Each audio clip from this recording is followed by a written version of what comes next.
Bonjour et bienvenue à ce deuxième épisode de l'Instant Dévoilé, votre espace de partage et de découverte de la photographie. Encore merci, vous avez été nombreux à poser des questions et elles trouveront toutes des réponses au temps opportun.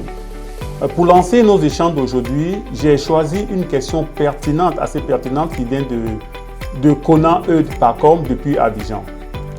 Elle nous servira de point de départ pour approfondir notre discussion. La question posée par Eudes semble très simple, mais elle ouvre en réalité une porte immense sur l'art de la photographie. Eudes écrit: Dr K, comment reconnaître une photo réussie? La curiosité de Eudes m'a poussé à reformuler cette question sur d'autres thèmes. Comment peut-on vraiment définir une bonne photographie et quelles sont les qualités d'une bonne photographie?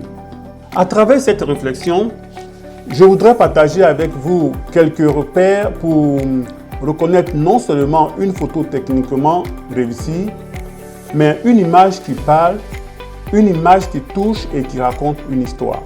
La réponse à la question posée par Eudes, c'est ce qui fait la différence vraiment entre un Snapchat et une photographie. Bien que l'impact d'une photo puisse être subjectif, reconnaître une bonne photo implique plusieurs critères essentiels qui renforcent non seulement son impact visuel, mais aussi son impact émotionnel. Voici donc quelques éléments qui vous aideront à reconnaître une bonne photo. Je les regroupe en trois aspects.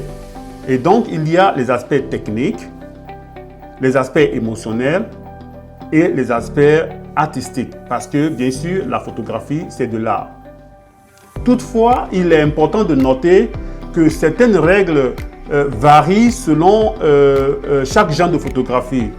Je voudrais rappeler que de la même manière, le peintre utilise la peinture et le pinceau pour faire son objet d'art. Le photographe, lui, c'est l'appareil caméra et la lumière. Vous verrez donc que sans la lumière, il n'y aura pas de photo. Donc, une bonne maîtrise de la lumière, que ce soit la lumière naturelle ou la lumière artificielle, crée des contrastes, des ombres et des ambiances uniques qui font la photo. Il y a aussi le second aspect qui est l'aspect technique. Une bonne gestion de la mise au point, de l'exposition, de la netteté est essentielle. Bien que certains effets créatifs puissent déroger de ces règles. Il y a aussi la composition. Une bonne photo utilise des règles de composition telles que les règles des tiers, les lignes directrices ou des cadres naturels pour guider le regard du spectateur. Nous en parlerons en détail dans les prochaines minutes. Mais d'abord, notez que lorsque vous regardez une photo, la première des choses qu'il faut essayer d'identifier, c'est le sujet et l'intention. Est-ce que la photo que vous avez a un sujet? Est-ce que le photographe a une intention? Le sujet doit être clair et l'intention du photographe doit se ressentir. Qu'il s'agit de raconter une histoire, de transmettre une émotion ou même de capturer un moment décisif. Il faut toujours que la photo présente un sujet et une intention. Sur cette photo, par exemple, vous avez plusieurs objets, des voitures, une route, des couleurs, mais nous avons un sujet principal et vous avez aussi l'intention du photographe qui est de parler du quotidien des gens qui vivent dans cette ville. Donc voilà un peu ce que vous verrez sur cette image. Il y a un sujet et il y a une intention. Par contre, sur cette deuxième photo, vous voyez, si je vous pose la question, quel est le sujet principal? Il sera vraiment difficile d'identifier un sujet principal parce qu'il y a beaucoup d'objets, mais il n'y a pas de focus. Le photographe n'a pas mis le focus, le point sur un objet qui peut être l'objet principal. C'est un ensemble de sujets là. Par contre, le deuxième élément, la deuxième photo que vous voyez, présente un sujet. Si je vous demandais de choisir la première photo et la deuxième photo, sûrement vous choisirez la deuxième photo parce qu'elle vous parle. Elle a un objectif, une intention et il y a un sujet. Donc c'est le premier critère pour identifier une bonne photo. Alors, comme le peintre utilise la peinture, le photographe utilise la lumière. Et c'est pour cela il faut savoir la quantité de lumière qu'il faut pour peindre. Et c'est en cela que le photographe utilise le triangle de l'exposition. Le triangle de l'exposition est notre balance, est notre élément de mesure de la lumière. Ce triangle-là nous permet d'identifier la quantité de lumière qu'il faut utiliser pour avoir une bonne photo. Soit nous diminuons la vitesse, soit nous l'augmentons, soit nous diminuons l'ouverture, ou nous l'augmentons, ou le ISO, ou nous diminuons. Et en faisant l'un de ces gestes, nous envoyons plus de lumière ou moins de lumière pour créer notre objet d'art. Donc c'est pourquoi lorsque vous regardez une photo, il faut, en tant que photographe, il faut penser aussi à l'utilisation de ce triangle-là. Comment est-ce que le photographe l'a utilisé? Mais cependant, certains effets créatifs puissent déroger de ces règles. L'artiste de la lumière, le photographe que j'appelle l'artiste de la lumière, peut essayer de violer certaines règles au profit de sa créativité. Et en ce moment, quelque part, il peut être en train de surexposer ou sous-exposer la photo, ou bien de rendre la photo floue de façon délibérée ou plus nette de façon délibérée. Donc c'est en cela qu'on parle de la créativité. Par exemple, dans cette photo, le photographe a délibérément choisi d'introduire un flou de mouvement afin d'atténuer la présence visuelle des passants et de concentrer l'attention sur son sujet principal. Je veux parler de la netteté maintenant. En règle générale, dans un portrait, l'œil le plus proche de la caméra doit être net. Et cela a un aspect psychologique, même si tout le corps est flou et que l'œil qui est le plus proche de vous est net, on a psychologiquement l'impression que toute la photo est nette. Donc sur cette photo, vous verrez que le photographe a choisi de mettre l'œil qui est plus proche de la photo dans l'obscurité et de créer la netteté sur l'autre œil.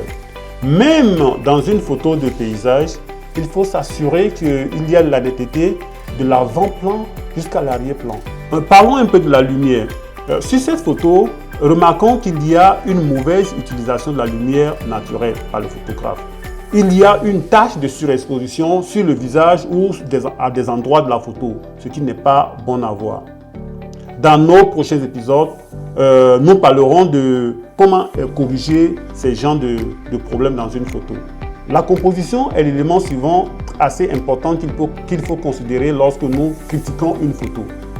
Une bonne photo utilise des règles de composition comme la règle des tiers, les règles directrices et les cadres naturels pour guider le regard du spectateur.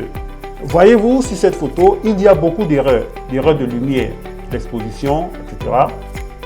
Par contre, cette photo présente une bonne composition.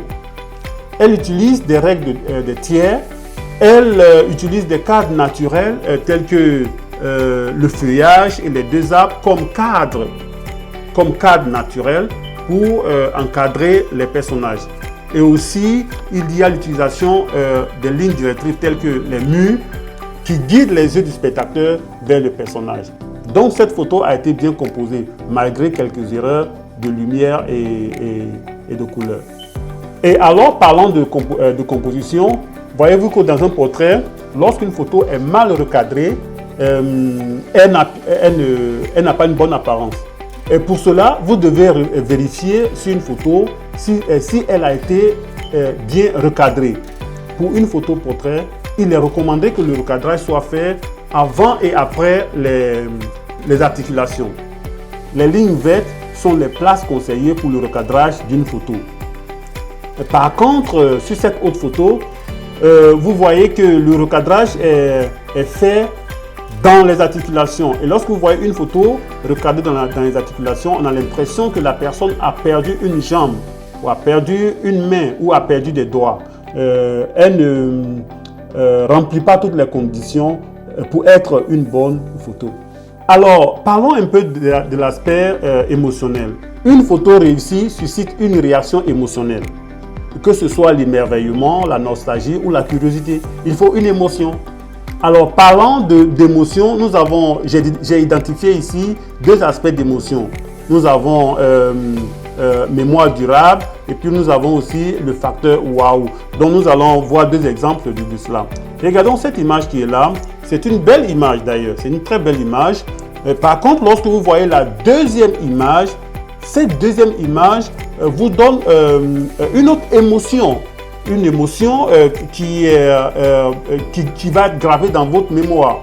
Vous en parlerez aussi beaucoup longtemps, et même les gens, les personnages qui sont dans cette photo, cette photo représente un événement, une idée, un jour mémorable qui ne va jamais être oublié. Donc recherchez aussi cet aspect d'émotion sur une photo. Et l'autre aspect maintenant, c'est l'aspect waouh. Cette photo par exemple, lorsque vous la regardez, on se dit waouh, waouh, comment il a fait? C'est cet aspect que nous recherchons. La photo est nette à toutes les qualités, mais aussi il y a quelque chose que le photographe a ajouté. En utilisant une exposition longue, le photographe a essayé de glacer l'eau, de rendre l'eau transparente pour que la lumière soit reflétée. Et vous voyez toutes les couleurs qui sont agréables à voir, et nous disons que certes aussi c'est une bonne image. Et c'est l'émotion, le facteur waouh qui est recherché. Dans la créativité, je parlerai de l'originalité et puis de la cohérence et de l'esthétique. Comme dans la photo précédente, l'originalité, c'est une perspective unique ou une approche créative qui rend la photo mémorable. Nous avons aussi la cohérence et l'esthétique. Lorsque nous avons dans une photo des couleurs qui sont bien harmonisées, des textures, des formes qui sont bien harmonisées, cela offre une image visuellement agréable à voir. Recherchez aussi la cohérence, l'esthétique et l'originalité dans une photo. Sur cette photo par exemple, vous voyez que le photographe a délibérément créé pendant le jour une sous-exposition a été utilisée pour que le sujet principal soit assez visible et que ce soit agréable à voir. Et aussi, il a utilisé une composition qui est telle que le sujet principal est centré pour faire paraître son sujet le pont. Dans la deuxième image, c'est que le photographe a utilisé une longue exposition pour peindre avec la lumière. Et en faisant cela, il trace des lignes directrices qui guident le regard du spectateur vers l'horizon. Vous voyez, les couleurs aussi sont agréablement utilisées. Le bleu, le rouge qui sont vraiment agréables, complémentaires, l'orange.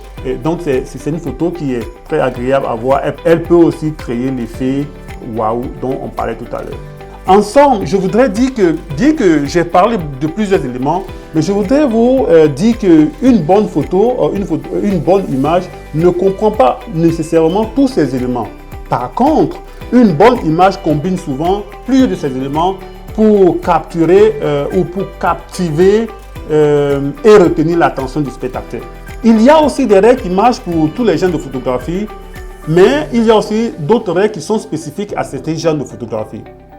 Voyons par exemple, la photographie de paysage exige que pour pouvoir créer de la profondeur, il faut que sur une photo, on ait un premier plan, un plan intermédiaire et un arrière-plan. Et quand on a ces trois plans-là, nous avons l'impression que nous sommes même si c'est sur un papier, nous avons l'impression que c'est un 3D, parce qu'il y a plusieurs dimensions. La proportion dépend de l'importance de chaque plan. Par exemple, sur cette photo, les plans sont pratiquement les mêmes.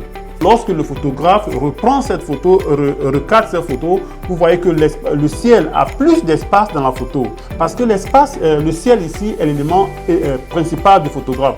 C'est le drame qui est dans le ciel que le photographe veut montrer. Pour récapituler, je voudrais dire que si vous avez une photo et que vous voulez savoir si la photo est bonne ou pas, vous devrez passer en revue les éléments qui ont été suscités. Vous devez rechercher si la photo a été bien composée. Il y a une bonne composition. Vous devez aussi voir si la photo n'a pas été surexposée ou sous-exposée.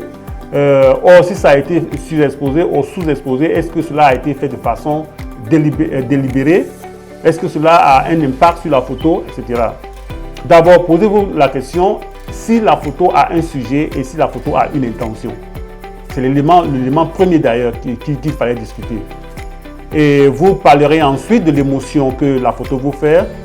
la technique utilisée, l'originalité, la cohérence des couleurs et l'esthétique de cette photo. En essayant de répondre à ces questions-là, vous ferez une bonne critique de la photo et vous pouvez conclure que la photo est bonne ou elle est mauvaise. Dans les prochaines émissions, j'essaierai d'aborder chacun de ces sujets individuellement pour vous donner le skill, les techniques qu'il faut pour pouvoir réussir une bonne photo. Et à la prochaine fois sur l'Instant Dévoilé. À bientôt.